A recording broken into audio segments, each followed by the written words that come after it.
what it was. Y'all know who it is. And you tuned in with Priceless Knowledge yourself. And I figured I'd put y'all down with a little cosmic insight this morning. And say, man, it's Monday, December 14th, 2020. And we got the whole motherfucking enchilada going on this morning.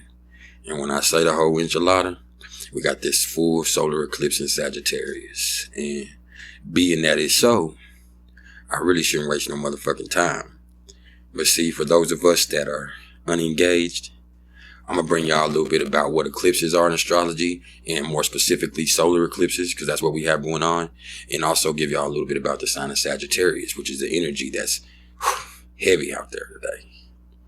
But it's really beautiful. You know what I mean? So, with that being said, what are eclipses? Okay, y'all. So, basically, eclipses kind of represent wild cards in our charts. They're some of the most dramatic tools that the universe uses to get our attention on the areas of life that really need to change, man. They really kind of come through and uproot us real motherfucking fast to get us going. They work very rapidly to shake off any feelings of complacency so that we can level up in some way. And so each year, we're going to have to pay close attention to the number of eclipses and the sign that the eclipses fall in, as well as to what houses and degrees that they fall into. In a typical year, there are around 4 eclipses, but sometimes there are 6, and I do remember there being 7, like in 2011. Eclipses always arrive in pairs, coinciding with the new and full moons as solar and lunar eclipses respectively, appearing in a family of signs that are joined on the same axis. In other words, eclipse families come in pairs that are found exactly opposite each other or 6 months apart in a chart. If you have planets that correspond to the mathematical degree of the eclipse in your natal chart, you're going to feel that eclipse, in a big way. Eclipses work in retrograde fashion too. So starting higher and kind of working backwards to earlier degrees. And a lot of motherfuckers ain't going to feel every eclipse, y'all. And, it really affects people majorly that have it touching their sun, moon, or ascendant in their natal chart. But the sheer randomness of the degrees that eclipses tend to fall in, they assure that a wide range of people get to feel its power, man. And, a family of signs is going to keep hitting us up with pairs of new moons and full moons like every 5.5 to 6 months for 1.5 to 2 years. And that's until they get done. And when it's at that point, it's kind of like this transformation that this family of eclipses is bringing is complete. And once it's spent that energy, this axis is not going to be back for like 7 or 8 years. So, eclipses are a big deal, man. They really are. Although they aren't that uncommon, they're a big deal. And so this particular eclipse today is a solar eclipse, which occurs when the moon stands between the sun and the earth, cutting off the light from the sun. This is a new moon on steroids, pretty much, is what I'm trying to tell you. It's going to pack the punch of 3 regular full moons, 3 regular new moons. Excuse me. This is a new moon on steroids, and it packs the punch of 3 regular new moons, And as we always talk about, a full moon is kind of things coming to a culmination. And a new moon, as the name suggests, means new beginnings and a new cycle beginning. And so, a new moon happens also when the sun and the moon are in the same sign, which kind of usually, cancels out the moon and you're not able to see the moon. And in this case, the moon becomes between the earth and the sun.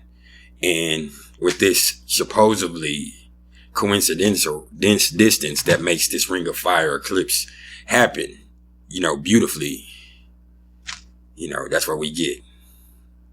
And, solar eclipses, they tend to create new beginnings and bright new opportunities. Typically, they're viewed as auspicious and exciting, bringing something new out of the blue, maybe. And we always want to see what all is aspecting the sun, the moon, the sun and the moon in our chart to see if shit is going to be positive or not. But I definitely, look at shit and see what happens today, see what happens after today, on your calendar. So what I'm trying to say, is mark your calendar today and see what changed in your life after today or after this time right here. Because for a lot of people, you know what I mean, something significant happens when eclipses come. When they call it a wild card, that's what the fuck they mean, y'all. You know what I mean?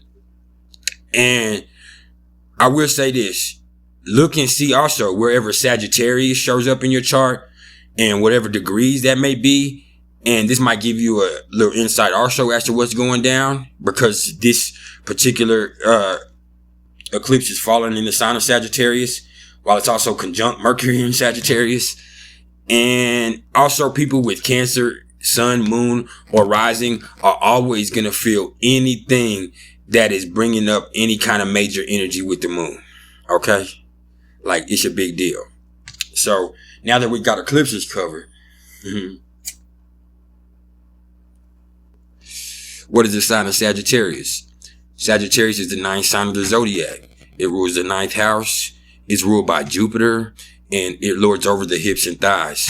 Its symbol is the centaur or the archer, depending on who you ask, and its mantra is, I see. This is mutable fire, y'all, and I like to think of Sagittarius as the wanderer energy of the zodiac. This energy is about, seeking truth, and the best way to do that is to hit the motherfucking road and have experiences on the fly.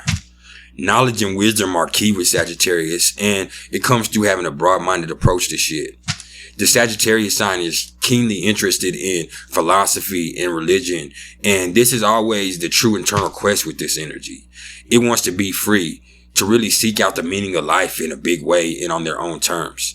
With Jupiter's influence, Sagittarius, wherever it shows up in the chart, like I tell y'all, is going to do it big. So when I tell you that this is Jupiter influencing this eclipse we're having, you know, and Sagittarius does it big, like, this shit is doing it big. Like, something for a lot of people is going to change majorly today. Or the process of change is going to start changing majorly today. You feel what I'm saying?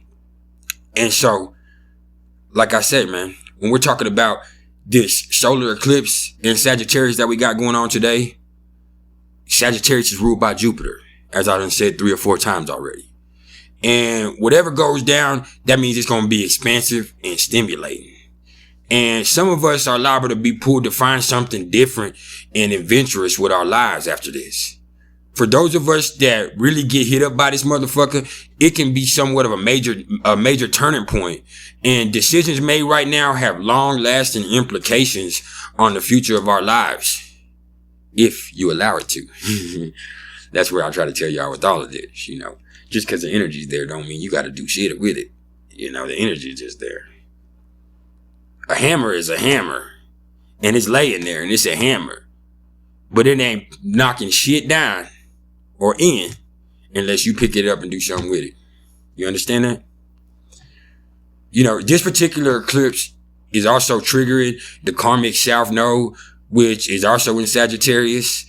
And this can definitely represent one door closing and another door opening up. And so without sugarcoating shit, y'all, this asset right here with the sun, the moon, Mercury, and the south node all conjunct, it could represent a goodbye that we might have to say, or for some of us, even a loss. And I'm sorry, but I'm not going to just bring you all the pretty. You know, this is what it might represent. And, you know, with Jupiter's influence here, like I said, let's utilize that to try to see the positive in whatever happens or whatever goes down. Okay? But I could also see it that we're kind of saying goodbye to 2020, y'all, as well. And this really represented a tumultuous time and a loss for a lot of us this year. So this eclipse can also be telling us to reflect on how our belief system has been affected by this year and start moving forward now. You know, a lot of people lost loved ones this year. A lot of people lost their jobs this year. A lot of people, you know, lost elections this year. You know, I'm just saying, it's about time to reflect on that and see that how you can positively start moving forward. You know what I mean? That's all I can say. And that's no matter how heartbreaking this can be. So you have to realize we got the sun, the moon, Mercury, and the South Node all conjunct each other in Sagittarius, which is opposite the North Node or Rahu in Gemini, square Neptune in Pisces, and making a fiery trine with Mars and Chiron in Aries, who they're conjunct to each other. If y'all understand what I mean when I say Mars and Chiron are both in Aries. So this shit has all the symptoms of a motherfucking emotional roller coaster. And our fears are probably gonna be, come to play at the surface, man. So we need to take our time if we're making any decisions right now, or if we're feeling like we're about to jump to some conclusions.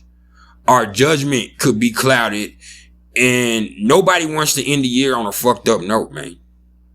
With the sun, moon, and Mercury all coming, forming this fiery trine with Mars and Aries. And we have to really try a lot harder to be cognizant of how we're reacting to this shit right now.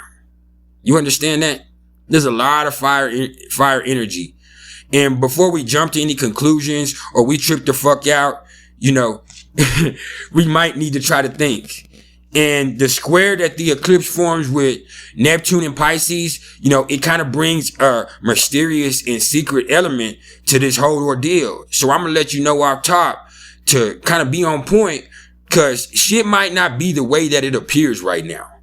And we might not be getting the full story on what the fuck the shit is really, whatever the fuck the deal really is. Pardon me. And so before we trip the fuck out or make any major life decisions, let's wait and see if we're going to get the full story, which we might not, but let's wait and see. You know what I mean? But here's the good news. The good news is Jupiter has a lot to say here. And he always speaks positivity, y'all. And this Jupiter in Capricorn, while it's closing out, is receiving a beautiful sextile with Venus and Scorpio. And this is just a few days before it dips out from Capricorn for good and goes into Aquarius. So even if it don't seem like it initially, this powerful finale that we're getting to this year might not, be so bad. It might end up benefiting us. And not only that, it might be offering us a little glimpse of the positive things that might be coming for 2021. Let's just chill and accept whatever the universe has in store for us, y'all. Hey, man, understand that no matter, like I said a second ago, no matter what the fuck we got going on, you ain't got to feed into any negative traits. You know what I mean? If this is Jupiter here, and Sagittarius is positive, this is an optimistic time. This is a time about freely moving forward. So what I'm telling y'all is, it's time to put the bullshit behind you, man. As the moon right here transit over the sun right here, let's kill the bullshit internally. And let's feel optimistic about moving forward, man. And let's not look back at the shit that we've been through. It's okay to know it's been there. We got scars. But it's time to start building with positive building blocks. With a solid foundation. Hey, man. There's been some priceless knowledge of self. If you fucking with me, please like, share, and subscribe. Hit that like button so I get out there and help somebody else if you ain't even gonna let me do it. If you're interested in any astrological readings, whether that be in Western or Vedic, or any even numerology readings, you can either hit me up in the comments below or email me at mr.turner1300@gmail.com. Hey, man. Just because you build like that, you ain't got to build like that. And until we talk again in a little bit, when I bring you a little something about those people that have the moon in Sagittarius in their natal chart, y'all keep it real. You know damn well I am, huh? We got the whole enchilada this morning.